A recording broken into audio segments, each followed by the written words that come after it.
அந்த விருச்சிக ராசிக்காரர்களுக்கு ஆமா இந்த 2026ல ஆமா நடக்கக்கூடிய இந்த சனி பெயர்ச்சி இருக்குல்ல, ஆமா கண்டிப்பா. வாக்கிய கணிதம் அடிப்படையில. ஆமா. ஸோ இதன் மூலியமா சனி பகவான் விருச்சிக ராசிக்கு எந்த மாரியான விஷயங்கள வந்து கொட்டி கொடுக்க போகிறார்?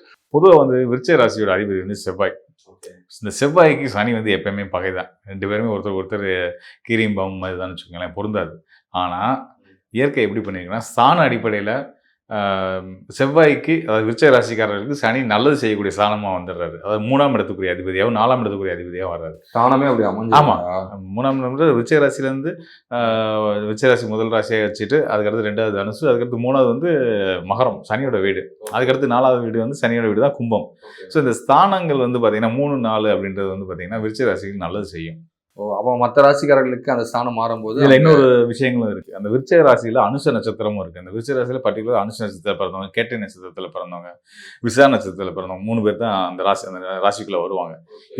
இவங்களுக்கு இந்த நட்சத்திர அடிப்படையில வந்து பாத்தீங்கன்னா கூட இந்த ஸ்தான அடிப்படையில் வரக்கூடிய அந்த சனி வந்து நல்லது செய்வார். அனுஷ நட்சத்திரம் சனியுடைய நட்சத்திரமே, விருச்சிக ராசியில வரக்கூடிய அனுஷ நட்சத்திரம் சனி பகவானோட நட்சத்திரமே வந்துருது.